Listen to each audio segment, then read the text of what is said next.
Hello and welcome to the Medical Sales Podcast. I'm your host, Samuel, founder of a revolutionary medical sales training and mentorship program called the Medical Sales Career Builder, and I'm also host of the Medical Sales Podcast. In this podcast, I interview top medical sales reps and leading medical sales executives across the entire world. It doesn't matter what medical sales industry, from medical device to pharmaceutical to genetic testing and diagnostic lab, you name it, you will learn how to either break into the industry, be a top 10% performer within your role, or climb the corporate ladder. Welcome to the Medical Sales Podcast. And remember, I am a medical sales expert sharing my own opinion about this amazing industry and how it can change your life.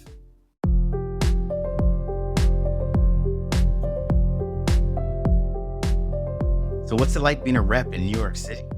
It's a lot of just like being agile, like in every way, because you're taking the subway, you're biking, you're driving in New York. So that's a whole animal. And then also just realizing that like you have such accessibility to your hospitals because everything's so close, but so does every other rep. So does every other company. They're also in that same proximity. So I did some time in North Carolina, and a lot of the customers there were just grateful when you show up to the far rural areas. They'd be like, oh my God, I'm so glad you're here. Nobody ever comes and sees us. But in New York, they're like, yeah, your competitor was here this morning. Your competitor's coming an hour later. Your competitor's manager was here last week. Like there's just, being a rep's hard because there's so much competition in such a condensed area, because you have all the big conglomerates in the med device space, and then you have a lot of startups here too. It's just part of What's the call volume expectation for a New York rep? So for us, we're not in like SDR, BDR type roles where you're cold calling and doing that kind of thing. We're on I work for GE Healthcare, so we're on the capital equipment side. So it's a lot more like consulting and a lot more like big volume and big dollar too. So there's not as much calling and more like customer visiting. So Well, I mean, even with a rep in GE and capital equipment, you know, your company is like, if you're seeing one customer a day, I'm sure your manager's gonna say, "Hey, Marie, what exactly is going on over there?" Yeah. Well, so you have you get like 4 big health systems that you get given in your bucket. And so within those, your expectation is that you're touching each of them once a week in different capacities, whether that's just pushing a deal along, whether that's doing a demo or a lunch meeting, like just touching all your big hospital systems. And there's like 30 within each system. So it's a lot of just like visiting and talking and being accessible to the customer, but also empowering the customer to make their decisions and solve their own problems and things like that. I love it. Okay, let's take a step back. So we have with us Marie Robert. Marie, why don't you tell everybody exactly what type of medical sales you do? Okay, so hi, I'm Marie Robert. I work for GE Healthcare, and I'm a product sales specialist for the anesthesia and peri-op portfolio. So in like sales terms, it's very similar to an account executive role. We close the deals, we start them sometimes too, but a lot of it is inbound and things like that. So it's an exciting role to be a part of and an exciting company to be a part of at this time. So the cool thing about what's happening right now with us is that we have a lot of people listening that have no idea what makes up medical sales and how it works. So when you say inbound, they're like, well, what does that mean? So break it down for us, you know. So inbound in the sense that most of the systems that we're selling to purchase from us in some capacity. So our role as a sales specialist is to expand either the product categories and get them into purchasing more category, or purchasing a higher volume, or creating more of a strategic relationship. A lot of my day is composed of looking at the more transactional selling and how we can flip that into more of a strategic agreement, long-term contract, and things like that, which is exciting. Got it. So when you say anesthesia device, give us a little bit more. So what is your team made up of? What type of physicians are you calling on? And what exactly are you selling? So we sell the physical anesthesia machine. So the actual machine with the ventilator that is breathing through you in the operating room, that's delivering you that anesthetic agent. And we sell to what I think are like the gods of hospitals, which are the anesthesiologists that literally keep a patient in between life and death while they are receiving some incredible surgeries. And so it's an exciting space to be a part of as well, because there's so much breadth in the type of surgeries that you're able to see and just like be a part of, which is exciting. And there's a lot of different touch points in the hospital that you can kind of talk to, but it's mainly anesthesiologists, getting them excited about the tech and making their job easier with your equipment. I love it. So give us a day in the life. What time are you waking up? What's happening? Where are you supposed to go? Where are you supposed to be? All the way to when you finally take it all home and what time that is. Okay, so I would say each day changes day to day. The great thing about sales is you run your ship, and my manager always says, like, run your franchise. Like, these are your numbers, these are your deliverables. How you get there and how quick you get there, how long you do, it's up to you. So I would say a typical day for me starts around 6 a.m. and I'm going to a hospital to either scrub in and watch a surgery or go in and demo a machine for anesthesiologists. The best time, as everybody knows, to do that is before 7 or 8. So I'm getting to the hospital around 6, looking at everything that's happening, looking at the board, and then finding my call points to the anesthesia team to be able to show the device or what's happening in the OR if they already have the device going, what help they need for setup, and if there's any issues, what types of cases are happening. So that's probably like 6 to noon is doing that kind of stuff, like hands-on in the OR with the customer. And then from noon to 4 is the internal meetings, the quoting, and the finance calls. So quoting devices for the customers, having your internal calls with supply chain, finance, operations, A&R, everyone like that. And then also having conference calls with maybe bigger teams at the hospital. So what we see, and I'm sure every device rep feels this, is that the clinical end user is never the decision maker. They're never the one that's cutting you the PO, that's finishing the process. So a lot of it is in that afternoon time communicating to purchasing, to procurement, what you saw during the day and why they should move your deal forward. Are those planned meetings? Are those impromptu meetings? Or how are those set up? I would say that they're normally planned if you don't already have like a close relationship. There's some big hospital systems that we do luckily have a relationship with. And so you can just call them up and say, like, hey, I was in the OR this morning. Dr. G really liked how this ventilation mode helped this neonate, and we were able to cut down OR time by 20% or something like that. And so normally they're planned meetings just talking about the results of a trial or things like that, but it always looks different. So that's probably like 12 to 4. And then unfortunately, 4 to 6 is then kind of cleaning up all the stuff and figuring out the next day. So it's a long day, but it's always very exciting because you're touching so many different things. But I would say the first half of my day is always in field, and then the back half of the day is always for those internal meetings and things like that. Okay, so 2 things. Number one, explain to us your role in these internal meetings. Are you driving the whole thing? Are you facilitating? Are you just chiming in with where you think it makes sense? Are you trying to develop a need?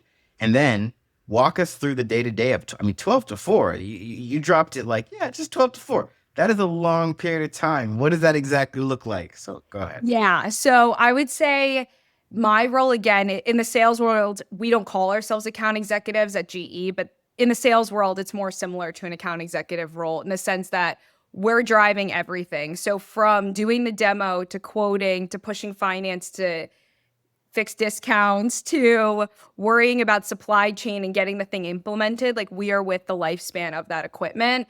So the internal calls are really advocating for my customer to my internal business on how we can cut back price, how we can change payment terms if they don't have budget for this capital year, what it would look like to change it to next year and still book an order, meeting with supply chain and figuring out how to get my customers' equipment prioritized in the long slew of things that need to happen. So that 12 to 4 time is really like pushing deals forward in the ways that they need to be in terms of touching all those internal people. So I always joke that like I work for the customer. So the beginning half of the day is building up the customer's trust in me. And then the back half of the day is me advocating for them to my business and to my company. So the sales role is really interesting at my job because you do so much. That is fantastic. Okay. So, you've been doing this for 2 years now. Yes. So I came through a leadership program that GE has specifically called CLP, which is Commercial Leadership Program.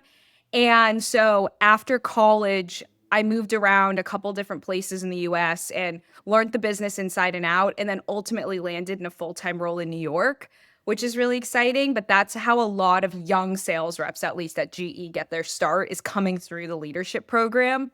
Because without that, most reps like on my team have 10, at minimum 10 years of experience. So really the only other way to break into this type of role at GE is to come through a leadership program. How did you find out about this leadership program?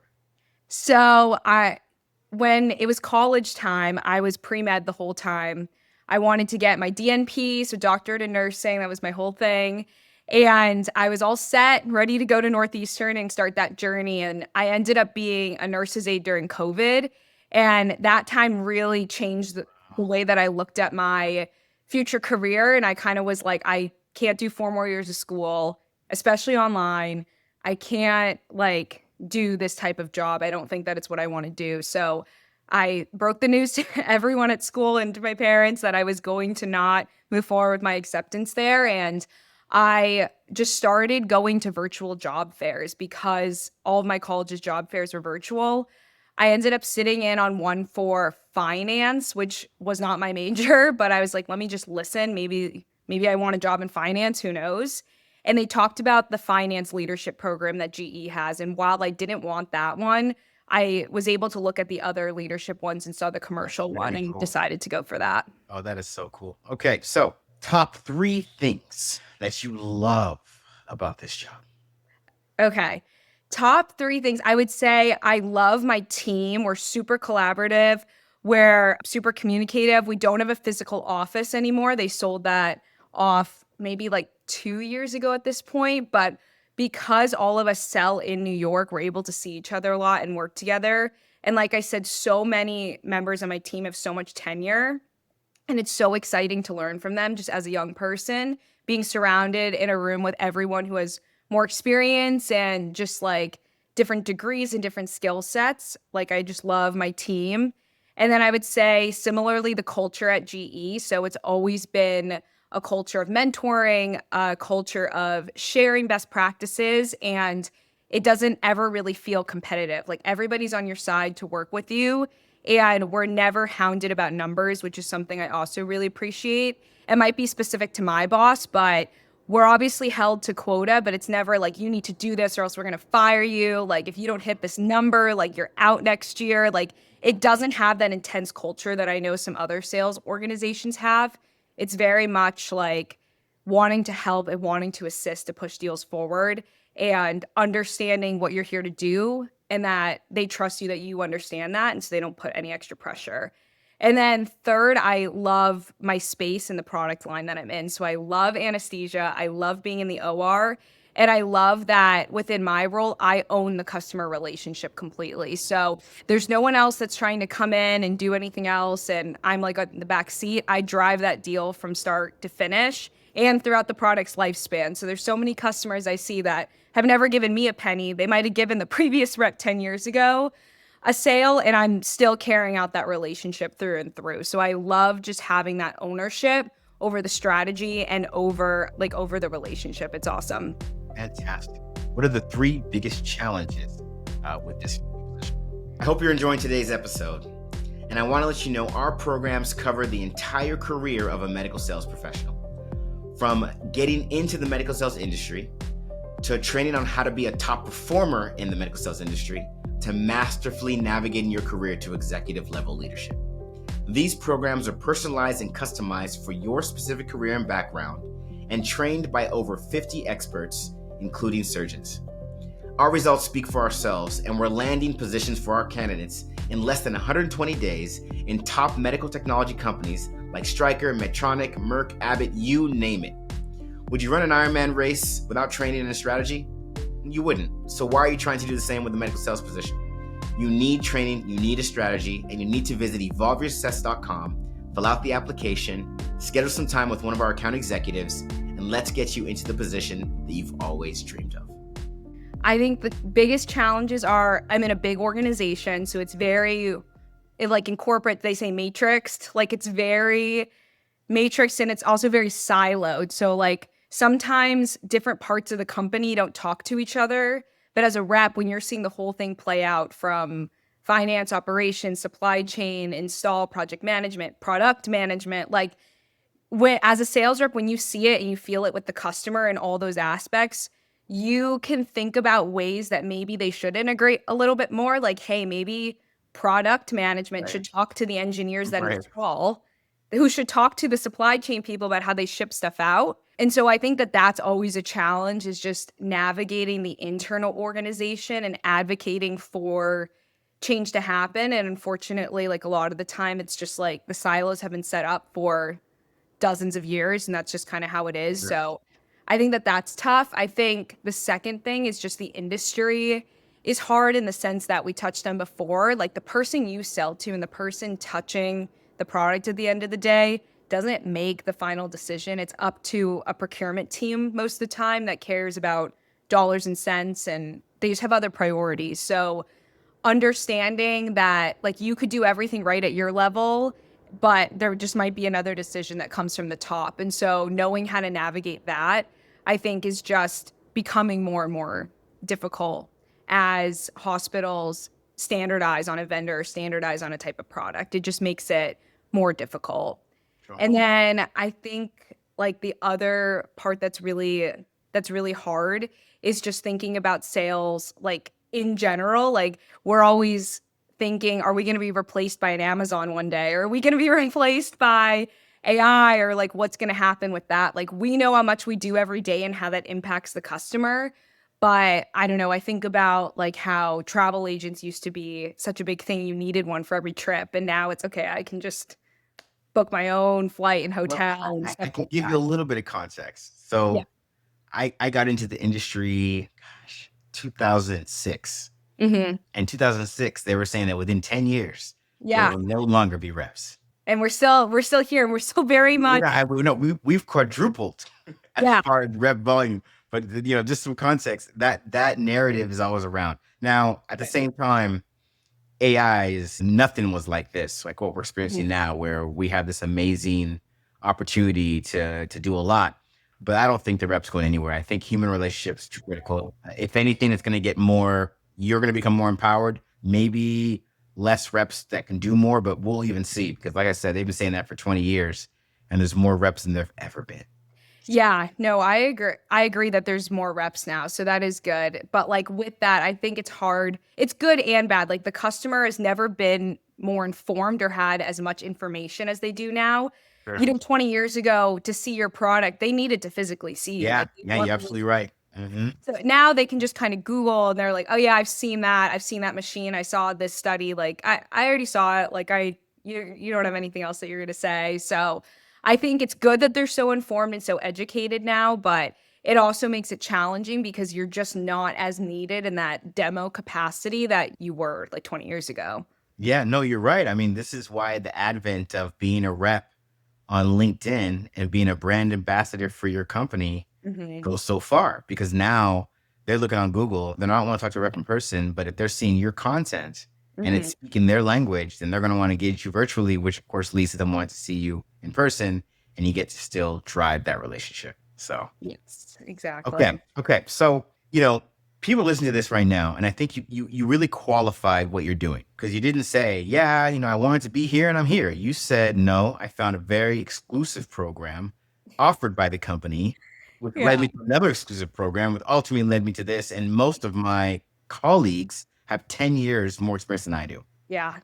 We got it. And this is anesthesia, medical device, capital equipment. With all that being said, though, for the people listening that say, that's great that she went that way, but I'm going to try and get in anyway. Hmm. What type of person should absolutely look to do what you're doing? And what type of person should probably stay as far away from this as possible? I think that someone who would succeed in this role is definitely like what they say is like a self-starter. Like you have to be completely internally motivated to want to get up and want to keep doing things. And you have to kind of like be a little crazy in the sense that like every time someone tells you no or like this isn't going to work, you just continually pivot. and you're like, well, what about this? Well, what about that? Like, just not ever giving up in a sense and not taking no for an answer, and being willing to put in the hard work to get the results. And if that means waking up at 4 a.m. to drive 2 hours to Long Island to maybe not even see anyone, but just so that you've been felt there and that you're there,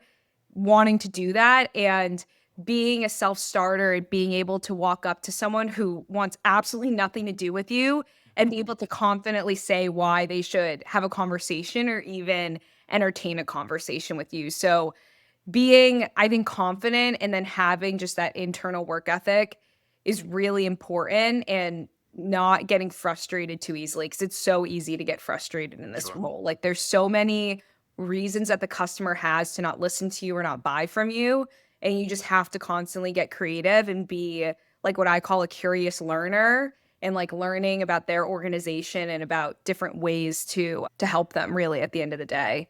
And then, so someone who wouldn't be good for this is someone who doesn't like to talk to people, like people who aren't people's people. Like, they wouldn't like this job because it's a lot of talking and a lot of personalities. So someone who's really like stubborn or gets like hot-headed or frustrated also wouldn't be good, because you do have to advocate for yourself sometimes and push back and challenge the customer, but you can never become argumentative, and you just got to take things on the chin sometimes, because when you're dealing with doctors that, work really long hours and who like do life-saving procedures, and like your equipment's not working, like they're not going to be afraid to call you and say some not so great things. Piece of And their mind. yeah, and they won't be afraid to call you out and be like, I'm going to call your manager, I'm going to report this, like I'm going to do this, like, and You're done. you have to just like stay together with it, because it'd be so easy to just fly off the handle and be like, well, I hate you too, and like all this other stuff. So that, and then someone who doesn't like to get up early, because the job, unfortunately, like, is, if you're there first and you're able to talk to them and you're able to show up for them in a way that the other companies maybe haven't, like, that's really, really important to be flexible in that way. A lot of times, like, people will ask, like, especially at the procurement level, like, hey, like, why should we choose you? And and the product is great, and but everyone nowadays has a decent product. So it's really like, well, I've been to these 5 hospitals. I know every single person who touches this equipment. I can tell you from each perspective of them why they would want this.